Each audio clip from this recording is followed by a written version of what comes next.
El sábado de la octava de Pascua, el evangelio que toca es el de Marcos 16, 9 al 15. Jesús, resucitado al amanecer del primer día de la semana, se apareció primero a María Magdalena, de la que había echado 7 demonios. Ella fue a anunciárselo a sus compañeros que estaban de duelo y llorando, y ellos, al oírle decir que estaba vivo y que lo había visto, no le creyeron. Después se apareció en figura de otro a 2 de ellos que iban caminando a una finca.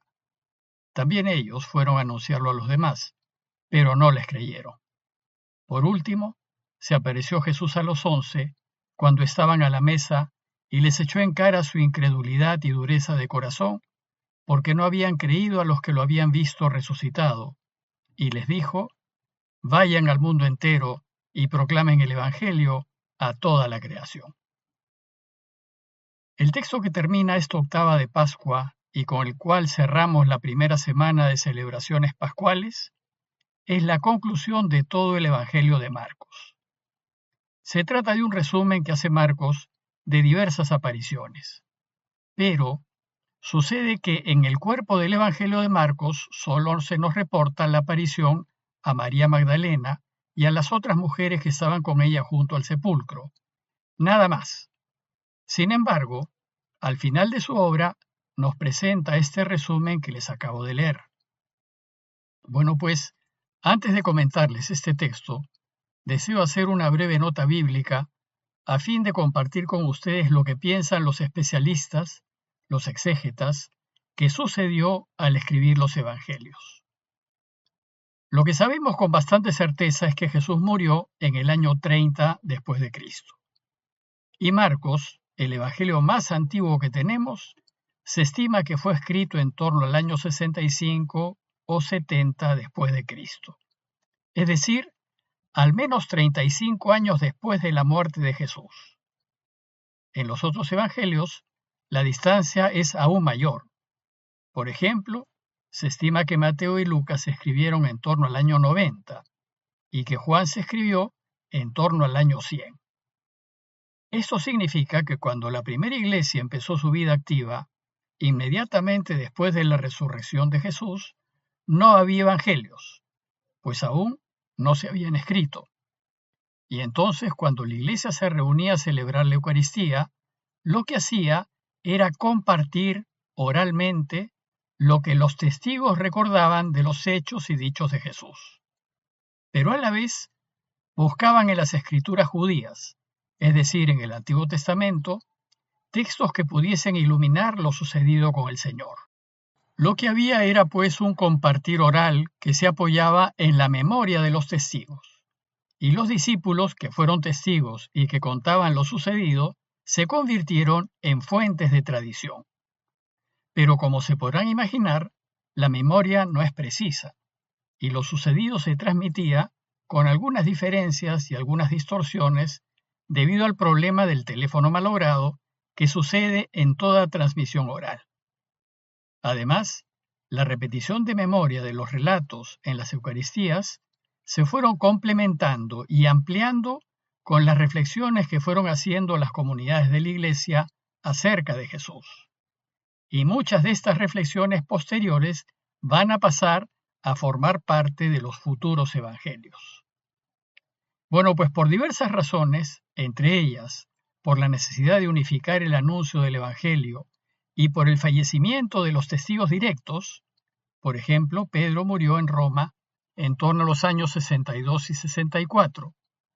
La Iglesia vio la necesidad de poner la buena noticia por escrito a fin de conservar su memoria. Y es así como empezaron a aparecer los evangelios. Entonces, cuando los evangelistas decidieron escribir sus obras, lo que hicieron fue recopilar todas las tradiciones que pudieron encontrar acerca de los dichos y hechos de Jesús que circulaban entre las comunidades y que habían sido transmitidas oralmente, y después ordenarlas según sus esquemas catequéticos, siguiendo un orden cronológico. De forma que si bien son enseñanzas de Jesús, dan la impresión de ser biografías. Mateo y Lucas tuvieron a la mano el Evangelio de Marcos, que es anterior a ellos, y van a tomar de él información para sus propios evangelios. Por eso es que los tres evangelios se parecen bastante, aunque Mateo y Lucas también contaron con sus propias fuentes. Dicho esto, paso a comentarles el evangelio de hoy a fin de que lo puedan meditar. Muchos especialistas opinan que este relato es un añadido posterior e incluso escrito por una mano distinta. Sin embargo, la Iglesia desde sus inicios ha considerado este relato como parte de Marcos y por tanto canónico. Este texto es, sin embargo, un bonito ejemplo de lo que hicieron los autores evangélicos. En este caso, el autor recogió diversos relatos de diversas apariciones de Jesús y decidió incluirlos en la obra a modo de conclusión.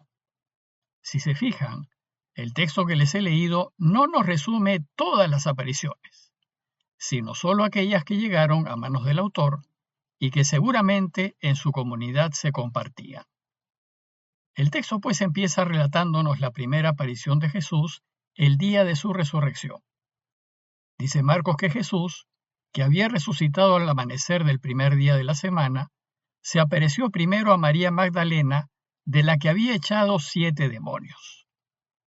De la Magdalena, Marcos nos dice dos cosas. Primero, que ella había sido una gran pecadora, seguramente una persona muy enferma, porque como saben, los enfermos eran considerados pecadores. Y la manera de decirlo es contarnos que Jesús echó de ella 7 demonios.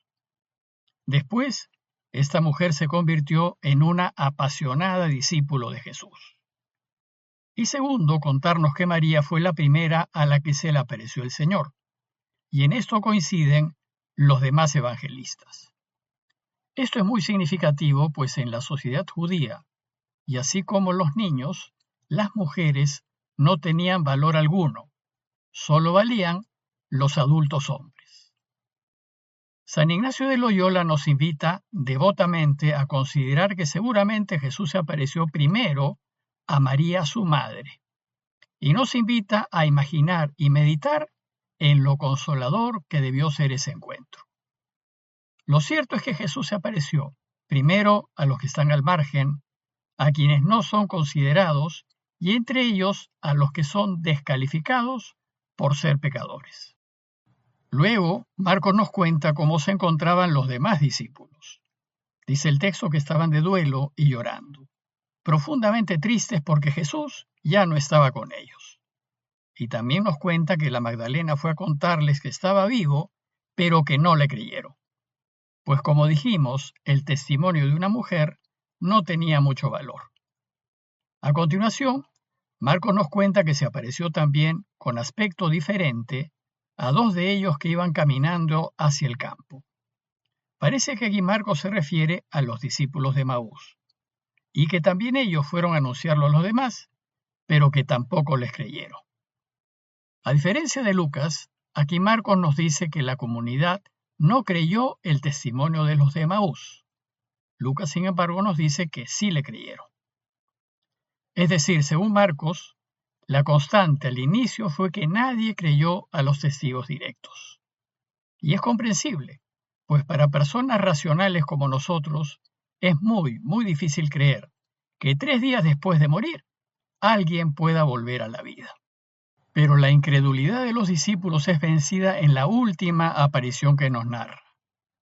Dice, por último, se apareció Jesús a los 11, pues ya no estaba Judas con ellos, y cuando estaban a la mesa les echó en cara su incredulidad y dureza de corazón por no haber creído a los que lo habían visto resucitado. El problema de creer en la resurrección es que es una apuesta riesgosa. Sin embargo, si me arriesgo y creo que ha resucitado, entonces podré caminar con radicalidad y a fondo el camino de Jesús. Pero si no creo o dudo, mi seguimiento del Señor, si me animo a seguirlo, será mediocre, tibio, no comprometido, y mi cristianismo será solo superficial, de formas y de ritos vacíos. Y la última línea del Evangelio de hoy es el envío, que va a ser también una constante en los demás evangelios.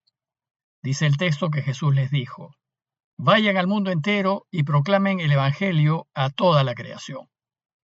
Proclamar el Evangelio significa vivir y dar testimonio con el ejemplo de nuestras vidas que seguimos su camino, convencidos de que su camino lleva a la vida.